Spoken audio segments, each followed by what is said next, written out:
पर ये इन्फ्लेशन होता क्या है और इसे कैलकुलेट कैसे करेंगे? चलिए सिंपल लैंग्वेज में समझते हैं। इन्फ्लेशन का सिंपल मतलब है गुड्स और सर्विस का दाम का बढ़ना। लेट्स सपोज दूध अब 50 रुपए का है और अगले साल वो 55 का हो जाए, तो इसे इन्फ्लेशन कहेंगे। अब इसे कैलकुलेट कैसे करते हैं? सीपीआई, कंज्यूमर प्राइस इंडेक्स के थ्रू। अब सीपीआई क्या है?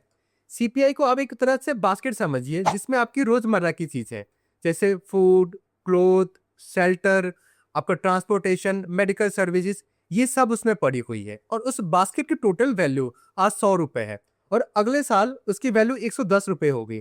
तो इन्फ्लेशन हुआ 10% पर ईयर। अब इसका इम्पैक्ट समझते हैं इकोनॉमी पर। देखिए, थोड़ा इन्फ्लेशन जरूरी होता है इकोनॉमी ग्रो के लिए, क्योंकि जब एडिशनल डिमांड होगी तभी तो बिजनेस एक्सपेंड करेंगे, नई जॉब्स क्रिएट होगी और इकोनॉमी ग्रो करेगी। इसलिए जब इन्फ्लेशन आपका 4% के आसपास होता है तो इकोनॉमी को हेल्दी माना जाता है। लेकिन जब यही इन्फ्लेशन बहुत ज़्यादा बढ़ जाता है तो debt is detrimental for the economy.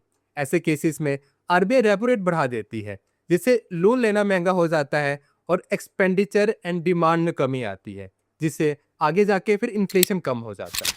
तो अगली बार जब आप सुने कि इन्फ्लेशन 6% हो गया या फिर 7% हो गया है, तो आप समझ जाइएगा कि ये सिर्फ न्यूज़ नहीं है, ये आपकी पॉकेट, आपकी सेविंग और इकोनॉमी सबसे जुड़ा हुआ है।